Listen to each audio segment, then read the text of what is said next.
Olha, realmente o Código de Defesa do Consumidor é uma das leis mais importantes, eu acho que do direito privado, né, um direito privado mais solidário. Esses 30 anos, eu acho que foram uma verdadeira revolução. Desde o início, em que havia uma reação, uma espécie de recusa, não é? Essa tentativa de dizer que os fornecedores iam sair do país, ia dar um efeito negativo, até a sua plena aceitação. Hoje eu diria que o Código de Defesa do Consumidor é uma das leis mais conhecidas, talvez a segunda lei depois da Constituição, né? E realmente estar em todas as lojas tem um, um, um que é simbólico, né? De inclusão. Eu acho que o consumo como inclusão é um fenômeno que vai se acentuar ainda mais agora, né? Nesse momento que o Código de Defesa do Consumidor foi atualizado e especialmente quanto ao crédito e ao superendividamento. O futuro de qualquer lei é ser reformada.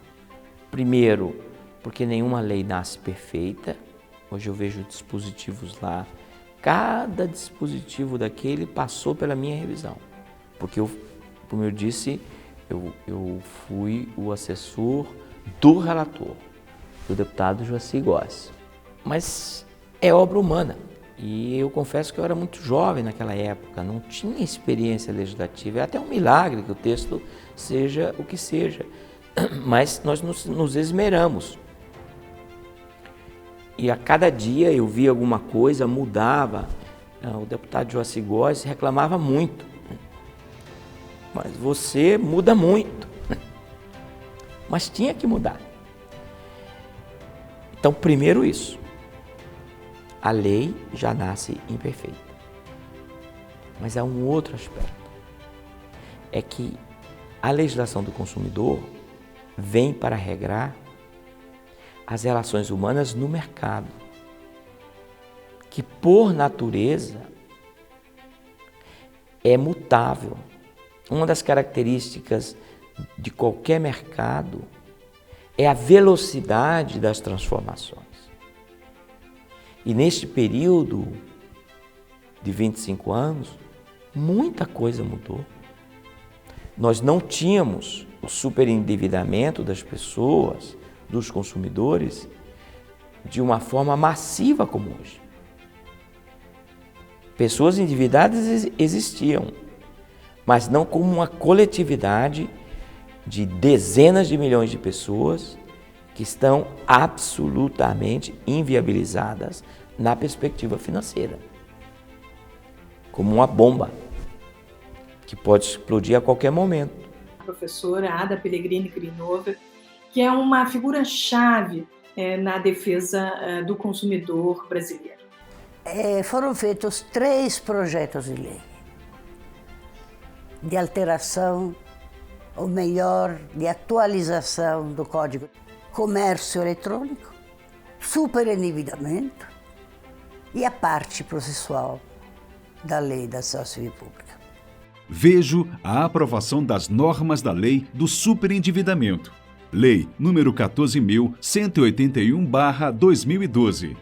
Com a devida vênia, a crítica que me permito fazer, salvo melhor juízo, é que as inovações introduzidas pela Lei nº 14.181, de 1º de julho de 2021, que disciplina a prevenção e tratamento do superendividamento do consumidor, vale dizer, do consumidor hipossuficiente, pecam pelo excesso, tendo presente que a referida matéria, a nosso aviso, encontra-se suficientemente regrada pelas disposições normativas constante no artigo 51 do Código de Defesa do Consumidor.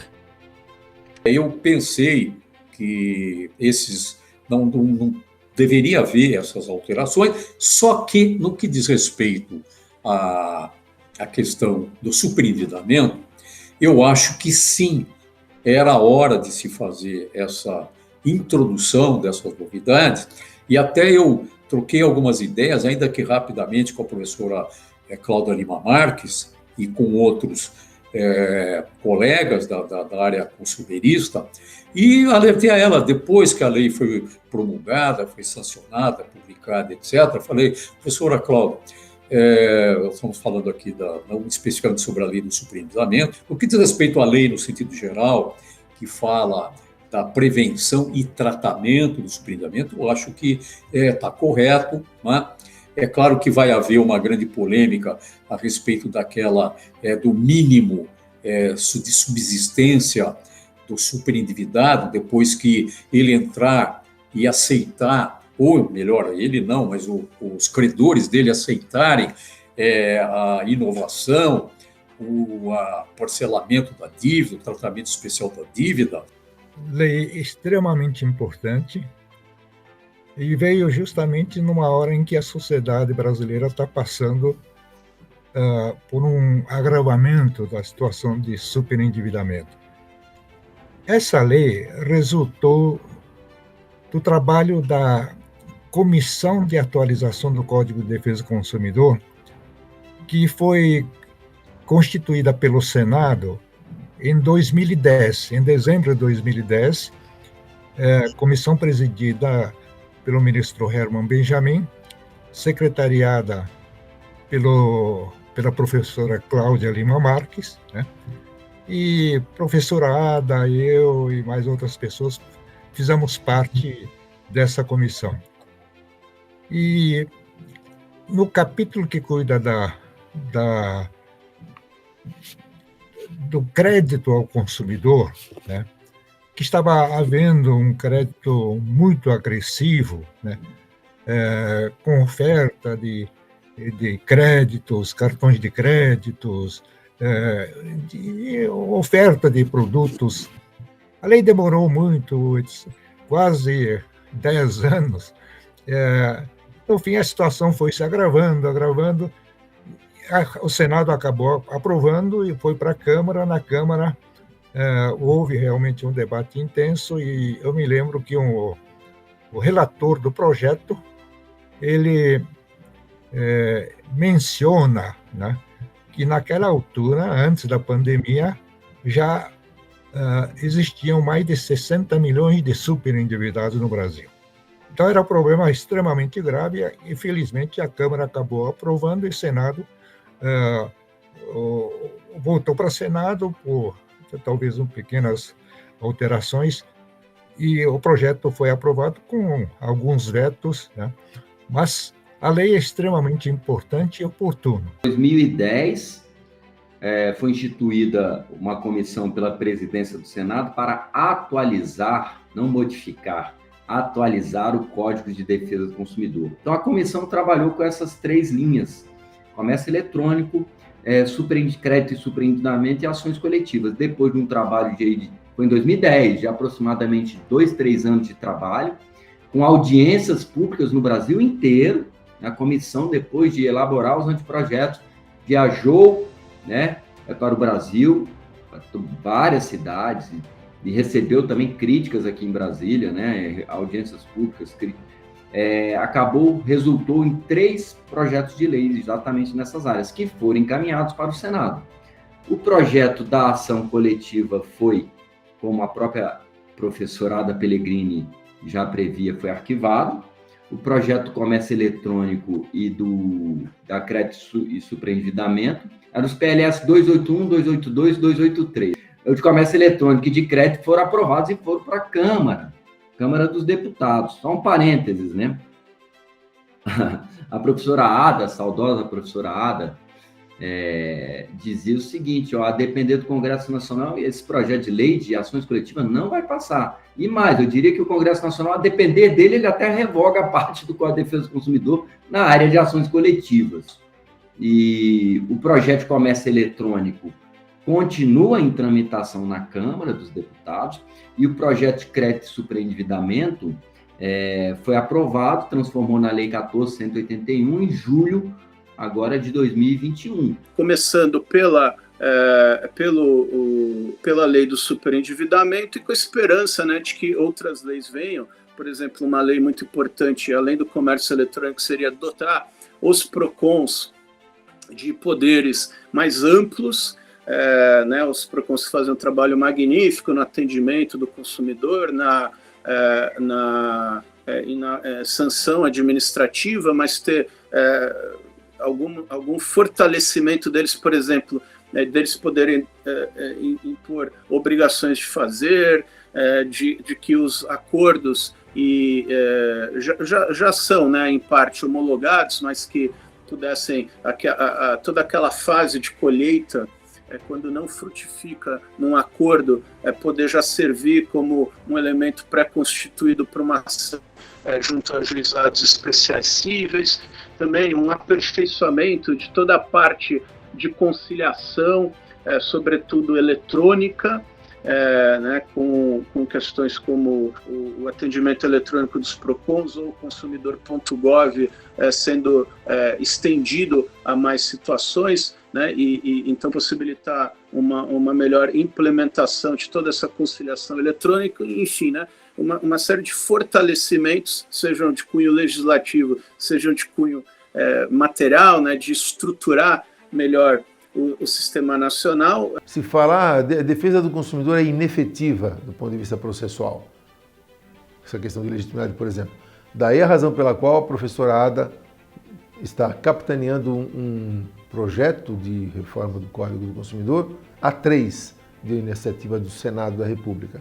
Um que versa sobre o comércio eletrônico, outro que versa sobre endividamento e um terceiro sobre ação civil pública, ação coletiva de consumo, né? Esse terceiro, eu perguntando para a professora Ada, ela me disse, mas aqui está inefetivo. Eu falei, tivéssemos nós interpretado nesses 20 anos, né, o Código do Consumidor como ele deveria ter sido interpretado, não teríamos inefetividade. Teria havido uma força-tarefa da doutrina para compelir, digamos, a jurisprudência a se comportar de acordo com o sistema do Brasil, né, do direito positivo. Então, vejam, o futuro, por que eu quero fazer um projeto? Porque eu não interpretei corretamente o Código do Consumidor. Uma conscientização da doutrina que não pode ser ideológica, ela tem que ser uma doutrina correta, senão ela perde a respeitabilidade. O mundo era completamente diferente, né? A vida hoje é completamente diferente. Depende do fortalecimento da sociedade civil. Se a sociedade civil organizada, as associações, IDEC, por exemplo, que é uma instituição hoje de reconhecido valor no pensamento da defesa do consumidor e na prática da defesa do consumidor, e outras associações, né? Então é preciso que cada vez mais nós fortaleçamos essas associações, porque essas associações, com o seu poder político, com o consumidor ao seu lado, vão poder sentar na mesa de igual para igual no regramento desses novos desafios e estabelecer normas mais justas. Porque senão nós não teremos defesa do consumidor, nós teremos defesa da produção o tempo inteiro. E nós precisamos ter um equilíbrio. Agora, o Código do Consumidor parte de um pressuposto que ele será válido talvez eternamente. O consumidor é vulnerável.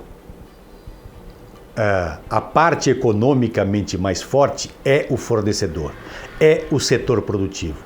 Então nós precisamos ter compensações jurídicas que façam essa relação mais equilibrada. O futuro é por aí, não há dúvida. Se nós tivermos capacidade de fortalecer as instituições sociais de defesa do consumidor, nós estaremos dando uma imensa contribuição não só para a defesa do consumidor, mas para a democracia brasileira, para a consolidação da democracia brasileira. Nós teríamos a certeza de afirmar que nós não teríamos um Chaves no Brasil. Nós podemos dizer isso hoje? Não. Ninguém pode dizer que nós estamos livres disso. Mas se nós fortalecemos a sociedade civil e se ela se organizar devidamente, nós estaremos livres disso. Porque nos países onde a sociedade é organizada, não há chance de ditaduras. Ela não foi só vamos dizer, a mãe intelectual do Código de Defesa do Consumidor, foi a presidente da comissão que fez o anteprojeto de Código de Defesa do Consumidor, esteve presente e contribuindo em muito, de forma muito importante, decisiva mesmo, na atualização do Código de Defesa do Consumidor. Nós temos muito a agradecer à grande mestre da USP. A professora Ada Pellegrini Nover, acho que reunia as grandes qualidades de um jurista, né? Ela era não só engajada, apaixonada pelo direito, mas ela também era bastante, vamos dizer, realista, cética, ao mesmo tempo quase irônica, né? E ela conseguia saber tirar de cada um o seu melhor, não é? Eu me lembro que de vários belíssimos encontros com a professora Ada Pellegrini de Novo, né? Ela não via dificuldades nas coisas, ela dizia, não, vá lá e pegue. Ah, mas você está a 200 graus, não tem problema, vai lá, busca, a gente fica esperando aqui, vai dar certo. E ela conseguia engajar a todos. O professor Antônio Herman Benjamin, que é um grande amigo da professora Ada Pellegrini, né, seu grande companheiro durante essa elaboração do Código de Defesa do Consumidor, escreve com ela aquela introdução belíssima do livro dos autores do anteprojeto, né? Ele dizia que a professora Ada conseguia tudo o que queria. Isso era interessante, né? E sempre o que ela queria era para o bem do país, para a evolução do direito, né? Então, todo mundo trabalhava com ela e sob a sua enorme liderança, né? De uma maneira tão feliz, né? Eu acho que a outra grande contribuição que a professora Ada Pellegrini Grinover deu, ela que era italiana de origem, né, foi assim a sua precisão dogmática, né, a sua grande contribuição ao processo civil e ao processo civil coletivo brasileiro, desde a lei da ação civil pública, o próprio Código de Defesa do Consumidor, que, vamos dizer, reabre esse microsistema para a proteção dos consumidores, a contribuição dogmática da professora Ada Pellegrini Grinover ao direito brasileiro é realmente inestimável. Uma das nossas grandes juristas, começou no processo civil, depois foi para o processo penal, desculpe, foi para o processo civil e trabalhava também, é o último destaque que eu gostaria de mencionar, né? Ela trabalhava também na prática da defesa do consumidor. Quantas vezes eu tive a honra de poder fazer pareceres em conjunto com a professora Ada Pellegrini Grinover pro bono para o IDEC, ela que era incansável na ajuda ao movimento consumerista. No Ministério da Justiça também trabalhamos juntos, em projetos legislativos, ela liderou tantos projetos legislativos com sucesso, e sempre de uma forma leve, agradável, firme, mas ao mesmo tempo, eu diria assim, como uma grande líder, né? Sabendo onde quer chegar e o que é possível e necessário fazer para chegar lá. Eu realmente admiro muitíssimo a professora Ada Pellegrini Grinover, faço aqui uma homenagem à sua família, aos seus amigos. Nós temos só a agradecer. Nós não perdemos a professora Ada Pellegrini Grinover, ela ficou pelos seus ensinamentos, pelo direito do consumidor que ela ajudou a construir, pelo movimento consumerista que ela consolidou com seus ensinamentos, com a sua doação que ela fez. Então, nós estamos sempre com ela e essa homenagem, ela realmente é muito devida à professora Ada Pellegrini Grinover.